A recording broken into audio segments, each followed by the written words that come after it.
Thank you, Asel. Thank you for having me here today. TOEFL is a test of English as a foreign language.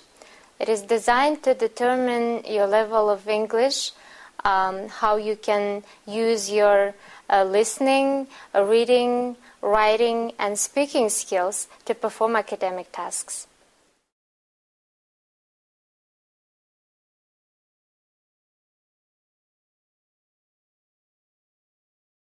There are two formats of TOEFL. It is internet-based testing and paper-based testing. So based on your location, you will be offered either one of them. I know that in Almaty we have a test center at this corner of Sifulina and Kazbekbi, and over there they offer internet-based testing. But when it comes to the level of difficulty, it is absolutely the same. They are designed to be like that, and for internet-based testing, you will just have to be a bit technology savvy. And that means you'll have to know how to operate with your mouse and how to choose the right answers. So my advice for you would be really test it out on some software programs. And that way you won't have to waste your time listening to the tutorial during the test itself. However, they do provide with a tutorial, and you can pay attention to that just to make sure that you are doing the right thing during the test. Also, for the essay writing, I find that some people, like myself even, especially when I took my first TOEFL exam, I wasn't very well focused when I was typing. So for me, it was very convenient to write down my thoughts and organize my essay on a paper first. And then when I know for sure what am I going to write about, I would type it up during the test to the computer. So that's what I used for my strategy in writing as well.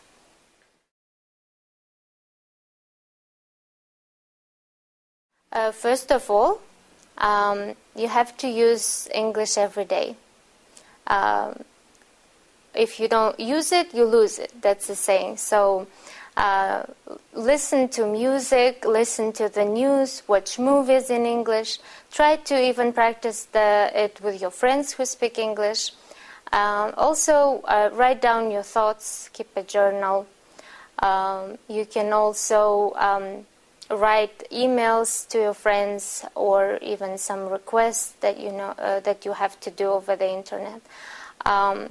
You can read. That really helps with the vocabulary, helps the understanding. Also gives you time to analyze the information in a way that you will be able to recognize certain structures and what's the meaning behind them. It is very important to know the context of the topic. When you read certain words, you can recognize what the topic is about. It will certainly help you with your speaking as well, because you will notice certain phrases that are great in speech might not be so great when you write down a formal letter, for example. So really use English every day as much as you can. And the second, since it's a test, you got to be able to really be prepared for the test, and that takes time. So plan in advance, do practice tests, study English with your instructor, do plenty of practice tests. This is really a huge deal, because then you will know the questions. You are first of all confident when you go into the exam that there will be no surprises. That's the first approach. No surprises. You know exactly how many sections are there, how many questions are there. You know what's the purpose of each of the question and how to answer. So especially if you do a lot of practice exams, you will be in a position where you can say, aha, this is the section that I was having a lot of problems with, and this is exactly what it's trying to test me on. It can be tenses, it can be phrasal verbs, it can be any part of the grammar or language comprehension skills. So after the practice, you will know what part of those you were making mistakes on. After analysis of those mistakes, you will know your weak areas and how to address them, because then you will be able to identify where exactly you have to focus in advance.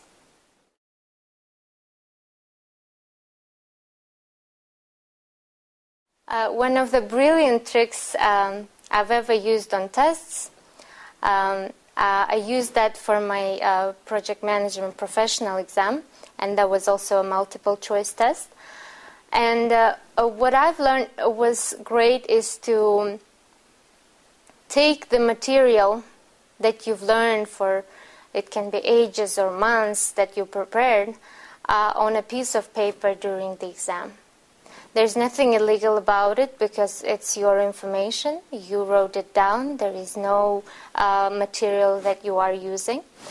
So what I would advise during TOEFL, they'll have a section where they will introduce how to do internet-based testing, and they'll give you a tutorial on how to use the computer and etc. But if you've already prepared for it, you've practiced it, you don't really have to listen to that advice during the initial part of the test. Instead, you just take down a piece of paper and you start writing down. For example, past tense, it's a noun, plus the verb, plus ed, but if there's some other verbs, you will write down maybe 3 forms of the verb, or even the phrasal verbs. I think that is a very tricky one for especially post-Soviet countries. Because we really, in Russian and even in Kazakh, we don't really have a phrasal verbs. So in that sense, you can write down the differences of each verb and the translation, especially those that you have had a lot of trouble with in the past. That way, when you are confused with any question, you can go back to that sheet and really clarify for yourself.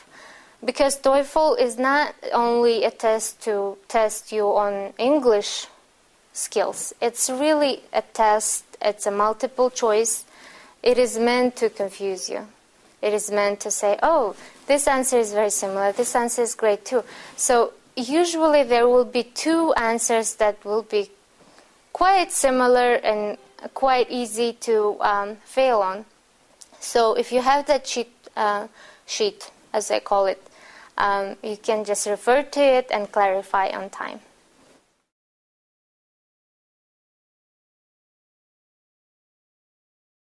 First of all, practice, as I said before, always practice. And second, don't forget it's a test. It's a multiple choice. Therefore, there are certain strategies that existed for years, like eliminate the obvious wrong answers. But be careful about the obvious wrong, because you can just eliminate the right one in a way. But still, use the eliminating the wrong questions. And if you happen to guess between the best 2 answers, and you are still not sure by any means, just choose one and move on.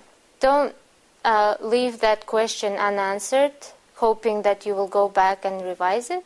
And also, do not waste your time. That's very simple. There are so many minutes in an hour, and there are so many questions in the test. So really try your best in each one, and don't waste a lot of time on each one.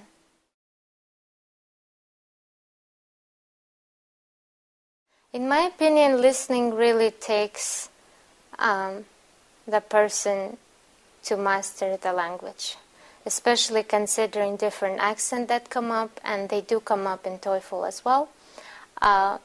You really have to emerge in the language to be able to be exceptional in listening. But there are certain strategies. Like I said, the long-term strategy is listen to music, watch the news, watch movies, use it every day. But also the second is when you listen, not only listen to the words, try to listen to the emotions of the speakers. Try to predict the setting, to really draw a picture about the situation, what is happening. For example, if the conversation between two young students in the on campus talking about professor, you can picture that setting. What can a student be interested in? What type of conversations they might have? Usually it's concerning academics, it's concerning that they go and get some food at the cafeteria, very simple things like that. Just really draw a picture. And then the second part on the emotional, there are some tricky words like phrasal verbs in English. And if you are not sure about the meaning, you can try to find them out during the by listening to the context. If you drew the right picture about the conversation, if you are listening to the tone of the voice of the speakers, you might be able to say bringing down is really making feel somebody hurt, instead of thinking, oh, I just took something and I put it down to the lower level. So in that sense, listening is very tricky, but also it requires more than just listening. It requires some imagination, creativity, and also sensitivity to what is happening.